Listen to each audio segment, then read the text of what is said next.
BTTH episode ke-9. Yao Lao, ahli alkimia.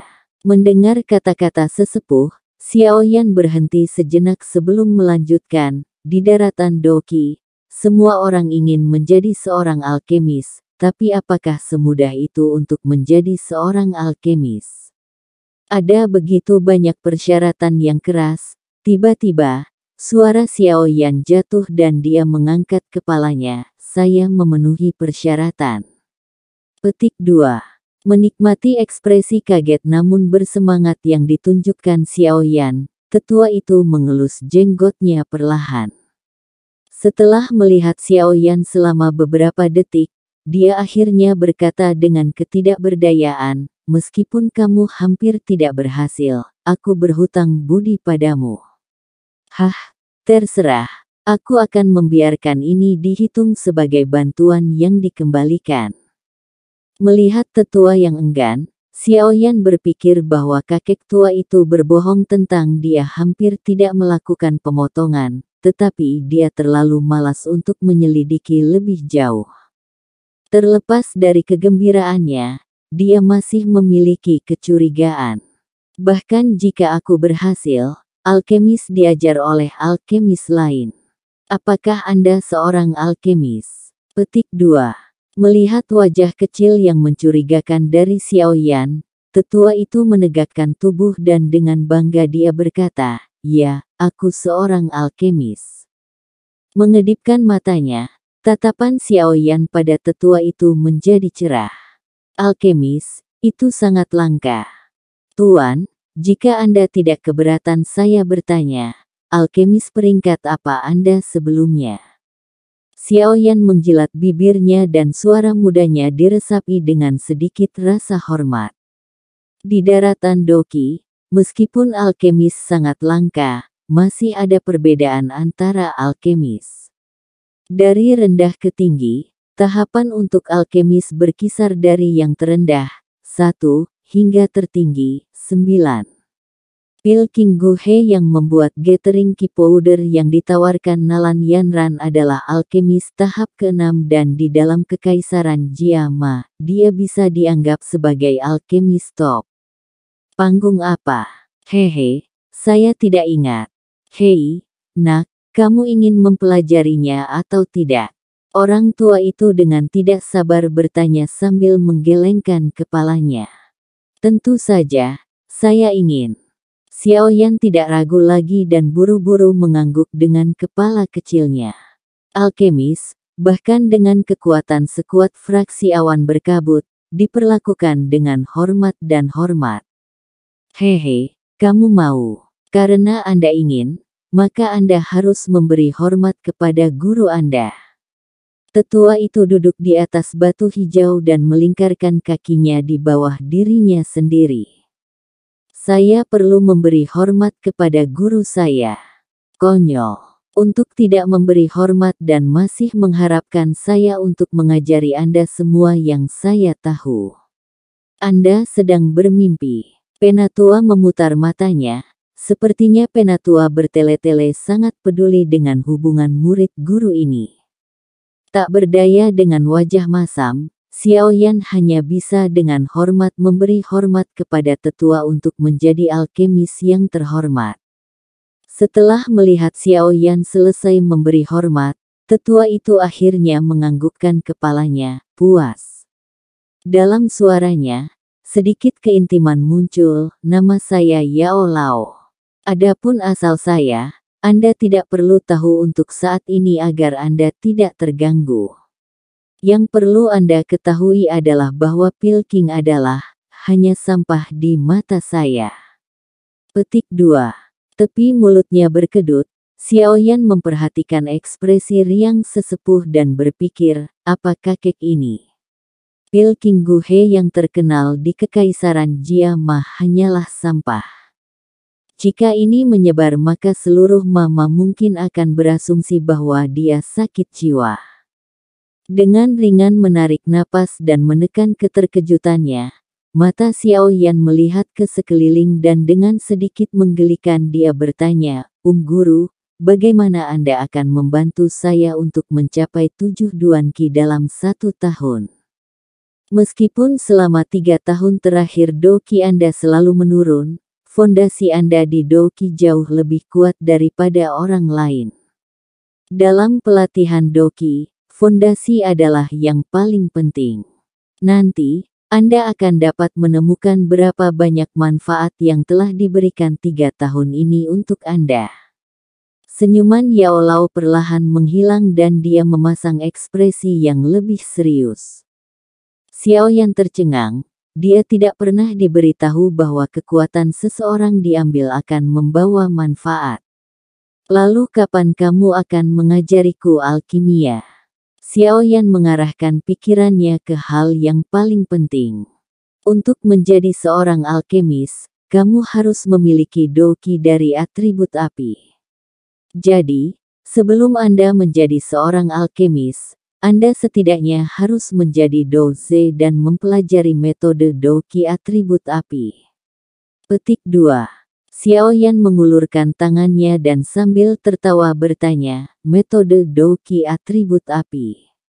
Hehe, guru, karena saya murid Anda harus memberi saya metode Doqi atribut api tingkat Tian, kan? Petik 2. Mendengar itu, Yan Lao dengan marah memarahi Xiaoyan, benarkah? Apakah menurut Anda metode Doqi Tian Stage seperti kentang di tanah?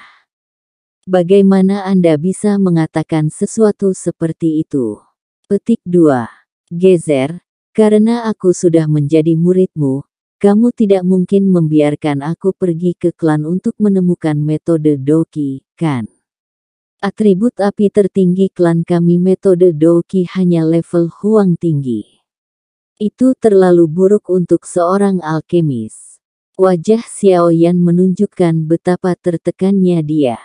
Bocah, aku gurumu, bukan kakek tua. Mendengar kata-kata tidak sopan Xiaoyan, Yao Lao memutar matanya ketika dia menyadari bahwa Xiaoyan tidak peduli untuk menghormati orang yang lebih tua. Karena Anda adalah murid saya tidak akan membiarkan Anda mempraktikkan beberapa metode yang lusuh. Metode tahap Tian. Saya tidak punya mereka. Tetapi saya memiliki metode yang jauh lebih kuat daripada metode tahap Tian biasa. Apakah Anda ingin mempelajarinya? Mata tua keruh Yao Lao tiba-tiba menjadi konspirasi. Lebih kuat dari metode Doqi tahap Tian. Jantungnya berdebar kencang. Xiaoyan menelan air liur dan di matanya yang hitam pekat, sedikit antisipasi dapat ditemukan. Lalu tingkat apa metode Doqi itu? Tingkat Huang rendah. Tawa ringan Yao Lao membuat wajah Xiaoyan menegang. Gezer, kamu mempermainkanku. Suara geram terdengar di puncak gunung. Melihat wajah bengkok pemuda itu, Yao Lao mulai tertawa. Untuk dapat membuat Xiaoyan yang tenang menjadi gila, dia memiliki perasaan pencapaian. Apa yang aneh dengan metode Doqi itu? Melihat wajah Yao Lao yang bergurau, Xiaoyan tiba-tiba menjadi tenang. Itu bisa berkembang. Mata Xiaoyan melebar dan tanpa berkedip, Xiaoyan menatap wajah Yao Lao, mencoba menemukan petunjuk bahwa Yao Lao berbohong, tapi setelah beberapa detik, dia menggelengkan kepalanya, tidak mungkin. Saya belum pernah mendengar metode Doqi yang dapat berevolusi. Petik 2. Apa yang kamu tahu? Doqi daratan besar dan orang-orang aneh dan banyak hal terjadi setiap saat. Dalam pikiran Anda yang terbatas, Anda bahkan belum keluar dari kekaisaran Jiama. Ada banyak hal mustahil yang sebenarnya mungkin. Petik 2. Xiaoyan berhenti sejenak sebelum berkata, kalau begitu, apakah kamu pernah mendengar tentang metode Doqi yang dapat berevolusi? Senyum Yao Lao menegang, karena tidak ada yang seperti itu, metode Doqi ini unik. Itu bisa berkembang. Melihat wajah serius Yao Lao, Xiaoyan tidak bisa menahan diri untuk tidak bertanya lagi. Itu bisa berkembang. Yao Lao mengangguk dengan serius. Sudahkah kamu mencobanya? Oh tidak. Sudahkah orang lain mencobanya? Oh tidak. Di dahi Xiaoyan, pembuluh darah bisa dilihat. Dengan tangan meringkuk erat, Xiaoyan mencoba menahan dorongannya untuk pergi dan memukul yang lebih tua. Jika tidak ada orang lain yang pernah mencobanya, lalu bagaimana Anda tahu bahwa itu bisa berkembang? Ini dijelaskan seperti itu pada metode Doqi. Benar-benar ada metode Doqi seperti itu. Alisnya berkerut, Xiaoyan ragu-ragu sebelum berkata, bisakah Anda membiarkan saya melihatnya? Hehe, melihat Xiaoyan yang penasaran, mulut Yao Lao terbuka, tapi yang keluar bukanlah yang diharapkan Xiaoyan. Sudahlah. Tidak ada gunanya jika Anda melihatnya sekarang, jadi mengapa Anda tidak menjadi doze dulu sebelum saya menyampaikannya kepada Anda? Tangan terulur Xiaoyan berhenti dan setelah ujung mulutnya bergerak-gerak untuk beberapa saat, dia meludahkan 3 kata, kamu kejam. Dengan senang hati tertawa, Yao Lao mengabaikan muridnya Xiaoyan yang penuh amarah dan berkata, misi saya saat ini adalah meningkatkan Doqi Anda hingga 7 duan dalam waktu 1 tahun. Xiaoyan menekan rasa ingin tahu dan amarahnya terhadap metode Doqi dan bertanya dengan gigi terkatup, bagaimana caramu melakukan itu? Yao Lao dengan wajah serius berkata, ketika seseorang mulai melatih Doqi mereka, fokus utama mereka adalah untuk membangun otot dan memperkuat jalur qi internal sehingga mereka memiliki dasar ketika mereka mewujudkan Doqi mereka di dalam tubuh mereka.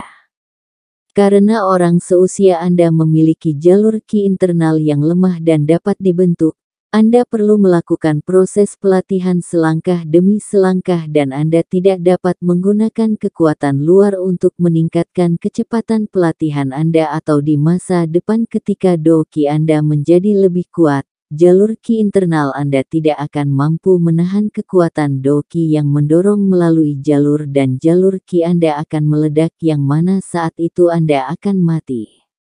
Petik 2. Xiaoyan juga mengetahui hal ini dengan Yao Lao karena dalam 3 tahun dia lumpuh, ayahnya sangat khawatir dan beberapa kali, dia mencoba dengan paksa mendorong Doqi ke dalam tubuh Xiaoyan, tetapi setiap saat, pada detik terakhir, dia akan berhenti sehingga Xiaoyan tahu taruhannya. Yao Lao melirik Xiaoyan yang tenang dan dengan puas menganggukkan kepalanya. Tapi itu hanya berlaku untuk orang lain. Kamu berbeda. Fondasi internal Anda sudah kokoh dan dapat diandalkan 3 tahun lalu dan sejak itu karena kepribadian Anda yang teguh, Anda tidak pernah berhenti melatih qi Anda. Oleh karena itu, yayasan Anda sekarang, saya dapat mengatakan bahwa itu hebat. Petik 2. Jadi Anda ingin menggunakan kekuatan luar untuk melatih qi saya. Seperti pil. Petik 2. Kurang lebih. Tetapi dengan ketangguhan jalur qi Anda saat ini, Anda tidak akan dapat mengambil kekuatan pil apapun yang melewati jalur qi Anda. Bahkan gathering qi powder yang belum sempurna, Anda tidak akan bisa menggunakannya. Petik 2. The gathering qi powder yang belum sempurna, Xiaoyan ingin memutar matanya lagi. Di Kekaisaran Jiama, bubuk pengumpul qi akan mendapatkan harga setinggi langit. Tapi dari gurunya, gathering qi powder ini menjadi hal yang paling mendasar. Perbedaan antara keduanya membuat Xiaoyan tercengang. Lalu rencanamu, menarik napas dalam-dalam, Xiaoyan pulih dan mengerutkan alisnya lagi. Hehe, karena pil terlalu ganas dan bisa melukai jalur qi Anda, kita perlu menggunakan metode yang lebih lembut. Yao Lao tersenyum dan berkata, besok, persiapkan untukku 3 batang bluegrass daun ungu, di mana semakin tua, semakin baik. Juga, Saya butuh 2 batang bunga cuci tulang, umurnya tidak masalah. Oh benar, aku juga membutuhkan monster core dengan atribut kayu level 1. Ini semua adalah material bermutu rendah jadi kamu seharusnya bisa mendapatkannya. Seseorang datang, aku akan kembali kering. Juga, jangan biarkan orang lain mengetahui keberadaan saya, termasuk keluarga terdekat Anda. Setelah mengatakan itu, Yao Lao mengabaikan Xiao Yan yang tertegun dan melompat ke cincin hitam. Cincin itu bergetar sedikit dan terbang ke jari Xiao Yan. 3 batang bluegrass berdaun ungu. 2 batang bunga cuci tulang. Inti monster atribut kayu. Gezer, apa kau yakin itu benar? Apa menurutmu aku ini pangeran kerajaan? Hal-hal ini, jika ditambahkan semuanya, harganya lebih dari 1000 koin emas. Setelah beberapa tahun menabung sampai pada titik di mana saya melewatkan makan dan tidak pernah menghabiskan barang-barang mewah, saya hanya memiliki 400 koin emas. Itu hanya cukup untuk 1 inti monster atribut kayu level 1. Xiao Yan menunjuk cincin yang tidak bergerak dan mengutuk. Itu masalahmu sendiri. Hehe, orang lain akan bernafsu setelah cairan bergizi saya, tapi yang saya minta adalah agar Anda mendapatkan uang untuk bahan dan Anda sudah menangis tentang itu. Tawa mengejek Yao Lao terdengar dalam hati Xiao Yan. Sial, hal-hal yang dibuat alkemis hanya bisa dibeli oleh orang kaya. Xiao Yan tertawa tanpa daya. Tunjangannya setiap bulan hanya 20 koin emas.